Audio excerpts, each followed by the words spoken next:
Welcome to the art project. Do not watch this video if you have trypophobia.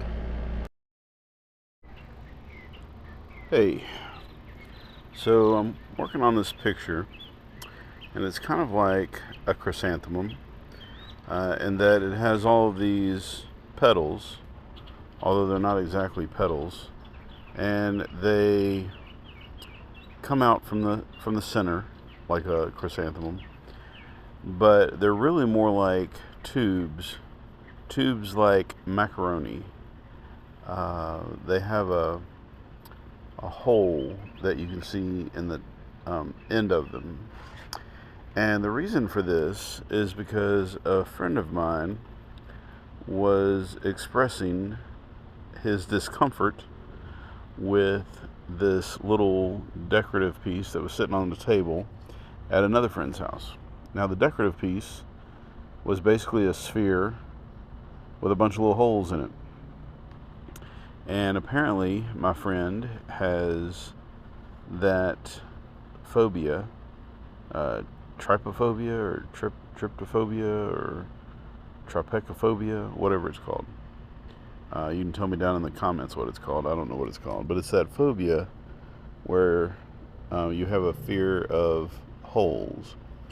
And he was describing it to me, and it's not really a fear, just grossed out by them, just like a whole bunch of holes in a specific little area. Um, is kind of gross, and he doesn't like it. And my wife was kind of explaining that some of these things kind of bother her too. That she doesn't think that she has this phobia per se, but she understands how he feels a little bit when he sees these little conglomeration of holes. Anyway, as he was explaining it to me and we were talking about it, I became more and more fascinated with the idea and thought that I would try and draw some of those things. And so that's what this is. I started drawing these little uh, macaroni pieces with little holes in the ends of them, and uh, I didn't finish it while I was talking to him or anything, and he thought it was kind of weird. He could look at it, but he didn't like looking at it because he thought it was kind of gross. So I brought it home and thought I would finish it up and kind of ink it in. And so that is the whole process that you're watching right here.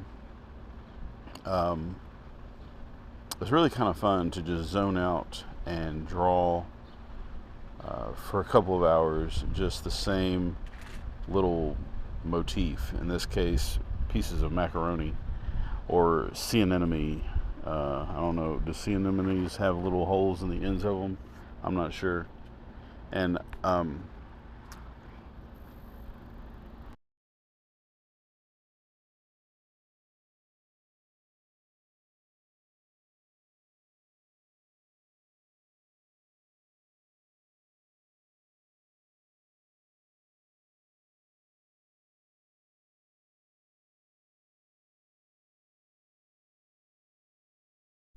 all right, I looked it up. Trypophobia refers to a disgust or fear of a pattern of holes. Seeing clusters of holes in foods, flowers, and everyday items like sponges can trigger feelings of revulsion.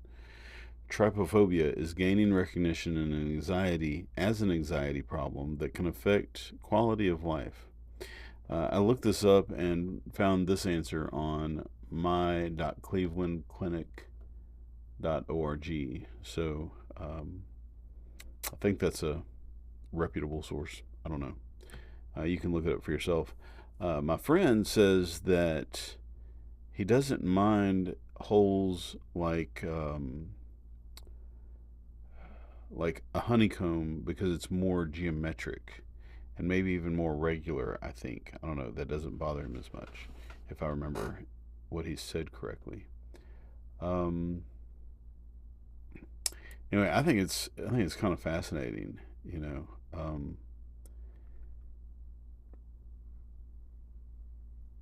Let's see what else is on Google. It says, why is trypophobia so disgusting? Colin Wilkins also stated that the level of disgust with trypophobia increases if the holes are on human skin. Writing in Popular Science, Jennifer Abbasi argues that emotional contagion within such social media groups may be responsible for some of the adverse reactions to such images. Let's see what else it says here on Google. What triggers my trypophobia or trypophobia? Bread and bagels with seeds, cheese and holes, fruits with small seeds like strawberries, raspberries, papaya, and kiwi, honeycombs, sunflower and lotus seed pods, insects and bees, skin on snakes, lizards, frogs, and other reptiles, the soles of shoes, and sponges. Let me know in the comments down below, do any of those things bother you? Are there other things that you've come across that bother you even more? What is it about things with holes that you find disgusting? Or what's the other word they used?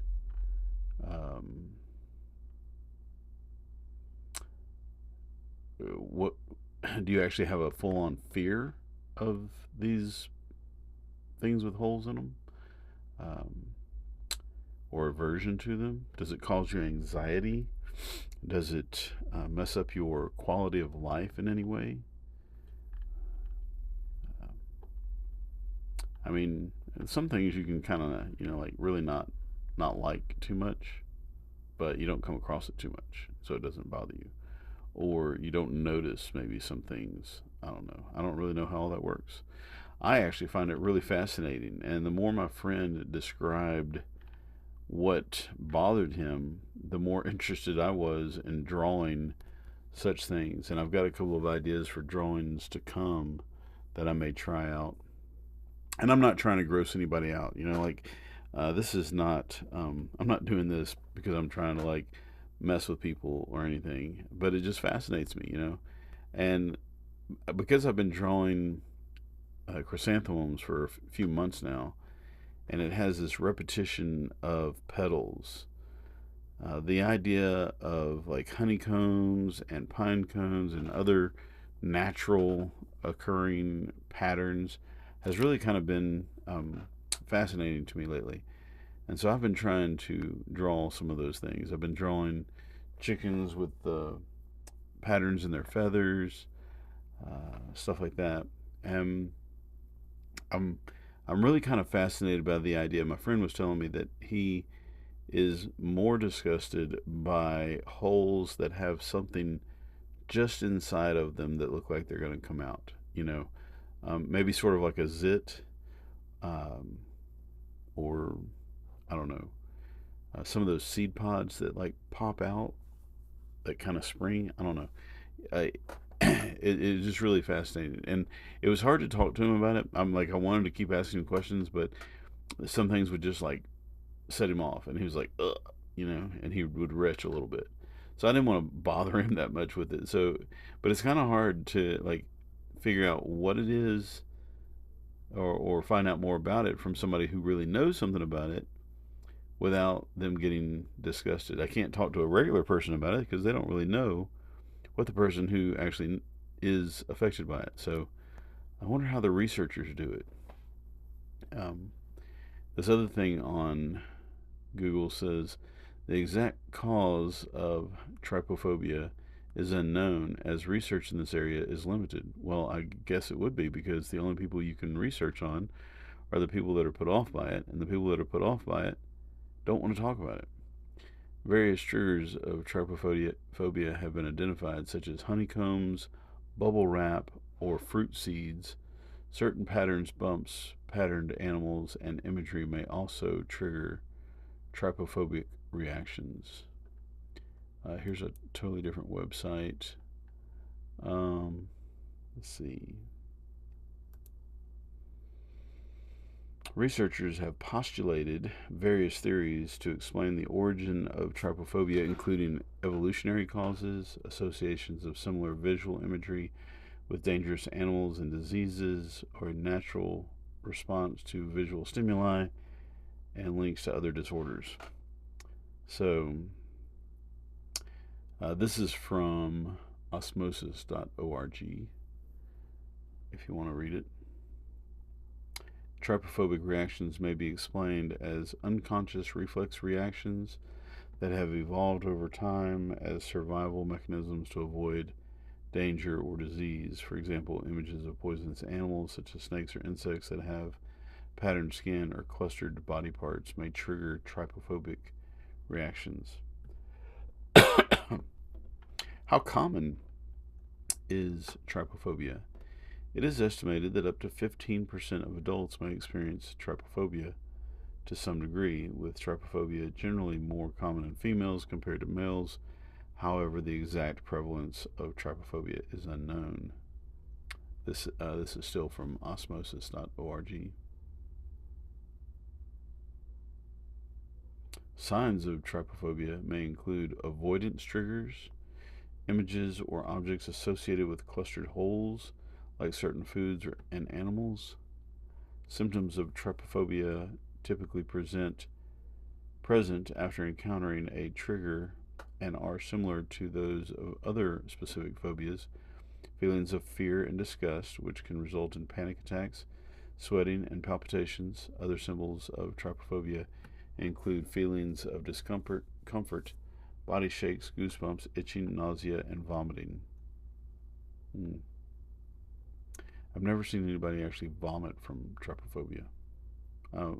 I've had maybe 2 or 3 encounters with people who can believe they had trypophobia. Trypophobia is not currently listed in the American Psychiatric Association DSM-5 as a mental disorder, so it is not a diagnosable condition. However, trypophobia may be acknowledged by some mental health professionals as a specific phobia if signs and symptoms are persistent and excessive, leading to emotional distress and functional impairment. That's pretty cool. Do you have trypophobia? Do you know someone who has trypophobia? Please do not mess with people who have trypophobia. That's just mean. So don't go sending them a link to this video, all right?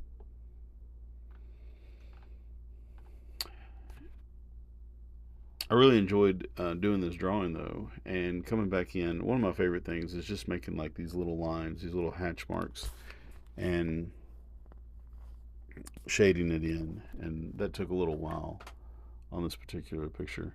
By the way, I wanted to make this video like the length, its normal length, which was like over an hour, but I went ahead and sped everything up to like 2%, not 2%, 2 times its normal speed. So it's not going real fast, but this is a little bit faster than it took me to make it. So the clock here says 32 minutes and 57 seconds. So really about 16 and a half, not 16 and a half, that would be 65, about 65 minutes, which is just an hour and 5 minutes. So that's how long it took me to do this from the big. Well, also that doesn't include the initial sketch because I started sketching it before I started videoing it. So really probably more like an hour and maybe an hour and 30 minutes working on this total. I worked on it for about 30 minutes, worked on the sketch of it, or the beginning drawing with pencil, for about 30 minutes at my friend's house.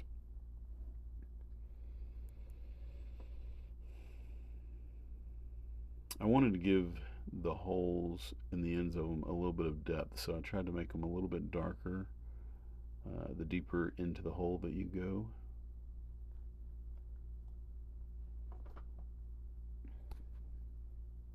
And I'm using this Sharpie pen. The Sharpie pen is sort of my go-to. I've got a bunch of microns, and I really like microns, But what I do is I get the package of microns, the 7 pack, which usually has a 005, a 01, a 03, a 05, a 07, and a 08. And I don't really like all of those sizes. I really like the um, 03 and the 05 and the 08. And so I end up leaving the 005 and the 01 alone. And then later on, I've got this drawer full of 005s and 001s, but no 03s or 05s or the 08s because I use them and I lose them. So, but for some reason, I have a plethora of Sharpie pens, either at school or at home. So I end up using Sharpie pens a whole lot. When I say school, if you don't know, I'm a teacher, an art teacher, and so there's a lot of Sharpie pens laying around. But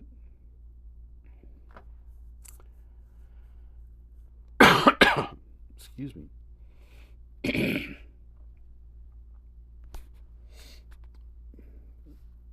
I really need to do some drawings like this like once a day. I just need to spend like an hour drawing, 2 hours maybe, just drawing and zoning out. It's really good therapy. It's really good for anxiety, and I don't feel like I suffer from a whole lot of anxiety or a whole lot of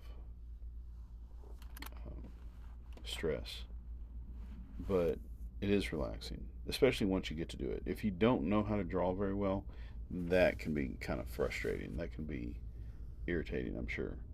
But once you kind of get used to, once you get good at drawing, it's definitely really therapeutic. Just zone out, make some marks. In addition to this, I've also been working on Vacation Bible School set. I don't know if there'll be a video for that this year or not, but I've been working on that, and I've also been working on a couple of chicken coops. I just put out a video a couple of days ago, a couple of weeks, maybe a week ago, of the chicken coop that I built, but I actually built two of them, and I'm still working on the second one. I'm not videoing as much of the second one, the process, but I'm taking a bunch of pictures, I think, as I go along, and so I may do a video where it's more like a little slideshow. And here's where we were beginning the chicken coop, and here is the next stage. But anyway, that's what I've been doing. Because I teach school, I'm out for the summer. The school that I teach at is year round, and so I'm just getting out of school a few days ago. It is already June like 8th, I think. Yeah, June 8th. And I've only been out of school like 3 days, 2 days. Well, 3 days counting today. Today's Saturday. So about 3 days. So I hope to have a lot more time for a lot more drawing. Let me know if you like these long videos. Like I said, this one's sped up, but only sped up 2 times its normal speed, which is really not a whole lot. It doesn't really look like I'm going that much faster. So let me know, do you like them completely left alone, regular speed, or do you prefer it to be sped up? I know we don't have a whole lot of time these days to watch videos, so you can always hit the speed um, at the bottom right hand corner of the YouTube video and make it faster if you want to. I've already sped it up 2 times, so if you speed it up 2 times, that's 4 times its normal speed, I think. So I'm going to do some more project videos later on, but I just wanted to do some regular, hey, I'm just drawing for fun, and this is what I'm doing, and this is my sketchbook, because the other videos are a little bit more stressful.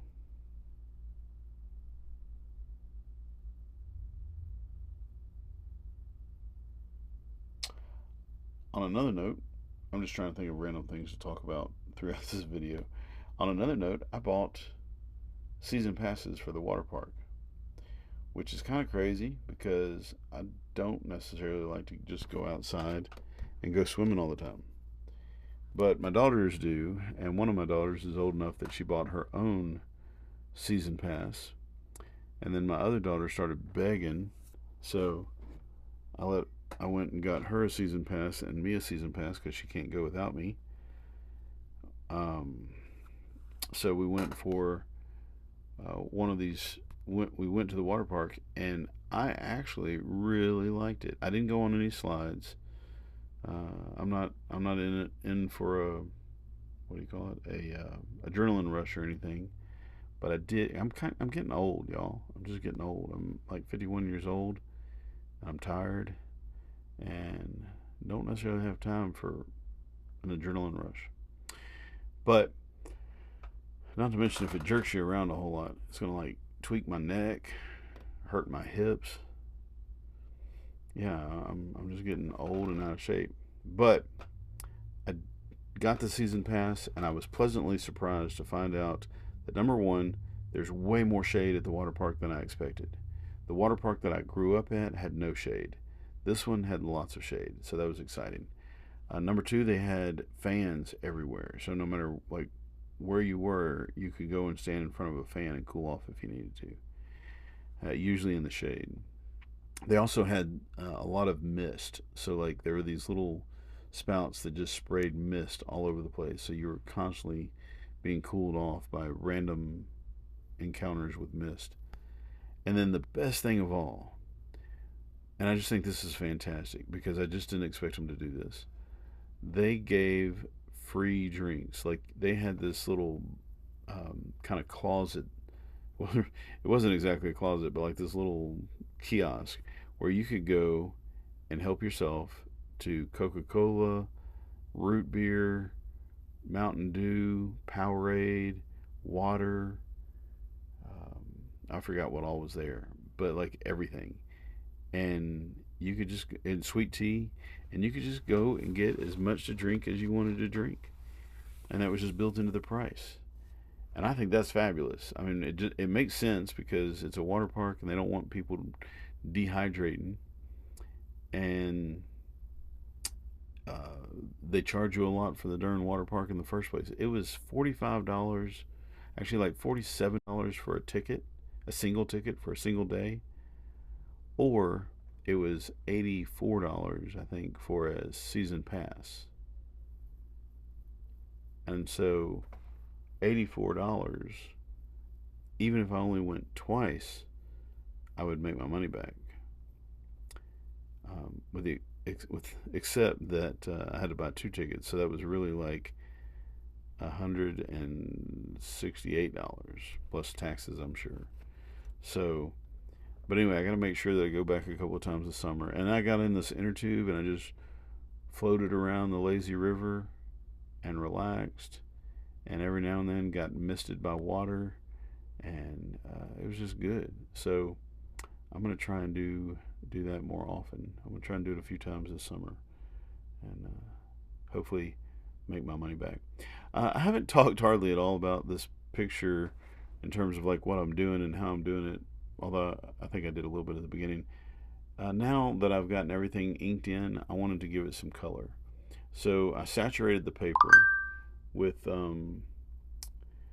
water from that little spray bottle, and then I started flicking blue paint onto it, blue ink, and it really made some cool little spots, and it started to bleed and run. That was kind of fun. I just want to get something, what do you call,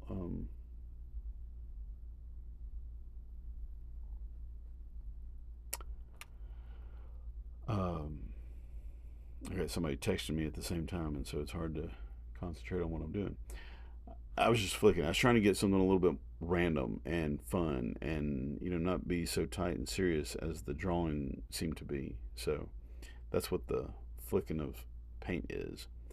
And then, of course, I didn't want it to just be in a few places, so I kept spraying it more and doing more stuff to it.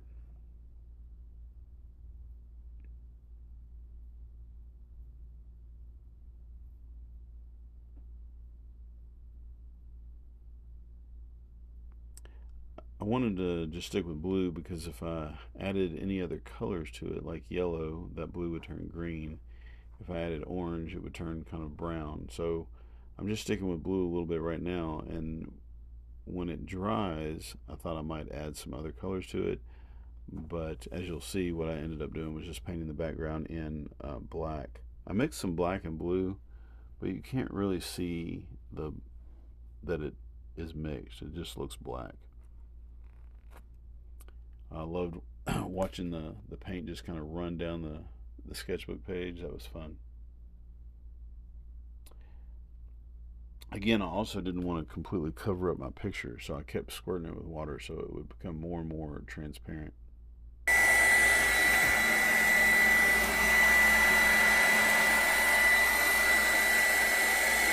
know, I think I squirted water on the wall just so you can see in the video paint.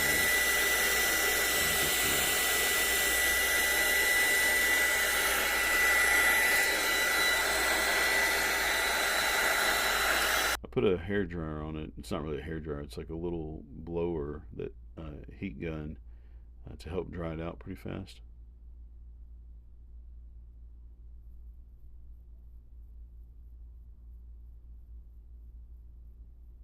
I just wanted to show you my little setup right there. It's blowing, and it dried out pretty fast. And then I could add some more color to it. Once I let that dry, I decided to go back with some blue, darker blue, and give it some real actual specks. Just using my finger like that wasn't quite enough. I put a little bit more ink on there, and that worked a little bit, but then I ended up just taking the brush and like hitting my finger with it. You'll see, like that. There you go. That yielded the best result. I got drips and spots everywhere. Then I put the dryer on it again and let it dry, and then I came back, a little bit of black ink right there, and then a little bit of blue mixed with it.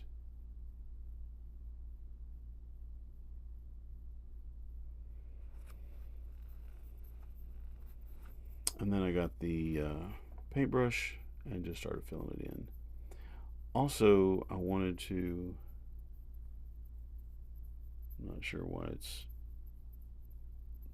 I don't know if the video is slowing down or if I've got a glitch on my phone or what, but the video is doing something kind of funny right here, so I hope it's not in the final video, along with this audio of me talking about it. But anyway, once I got painted around all of these little, what do you call them? I don't even know what you call these things. I think they're little pieces of macaroni. My daughter said that they look like little olives. Not because they're long, obviously they don't look like olives, but the ends of them look like the little ends of an olive. My next drawing is going to be like more like little olives with the little pimento sticking out of it.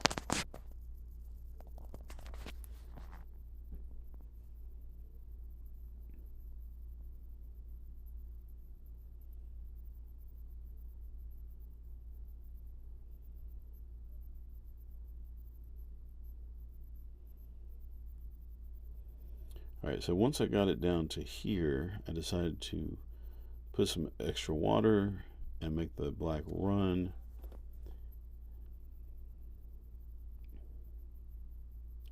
And sort of fade it out at the bottom.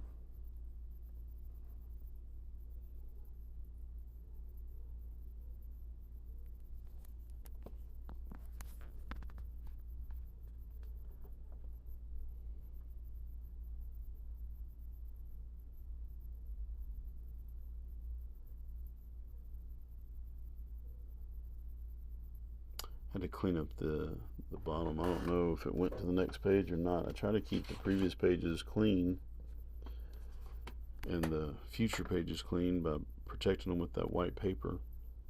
That white paper is just printer paper that I stuck in between.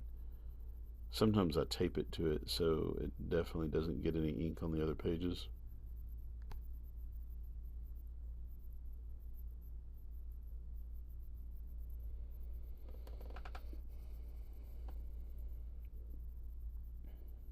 I had to get a smaller brush here to get into the details.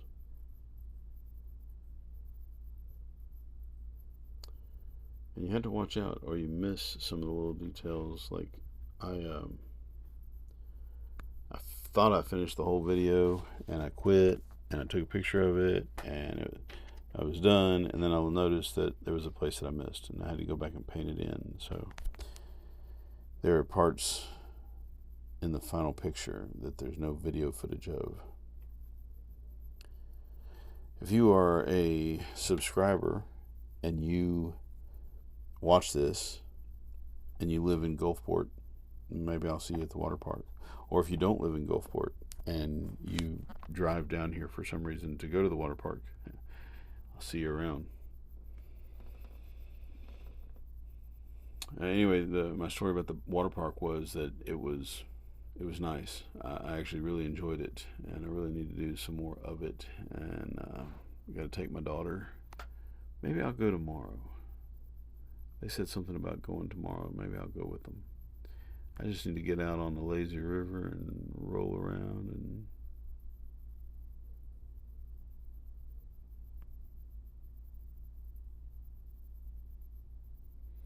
I've got a lot of things going on this summer, so it's real easy to look at the calendar and say I don't have time to go to the water park.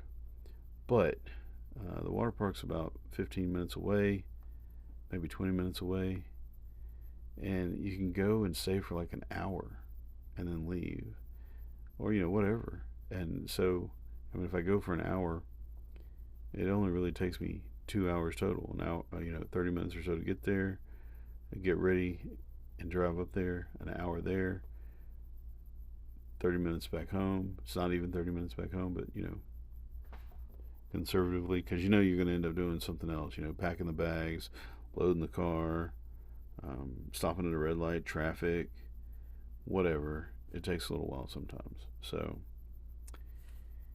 anyway, that's it. I hope you enjoyed this video. I know I just rambled a lot, but the last video I did all music, and it took forever to put music to it because I had to find 30 different songs to fill up all of that time. And then I didn't want you to just have to listen to the same music over and again. So tell me what you like better, listening to a bunch of music or listening to me ramble. I can totally understand if you really just like the music. But those are my stories for today. Let me know again down in the comments if you've got trypophobia or something like it. If you even made it this far through the video. If this even triggers your trypophobia at all. That's it. It's your turn to go make some art.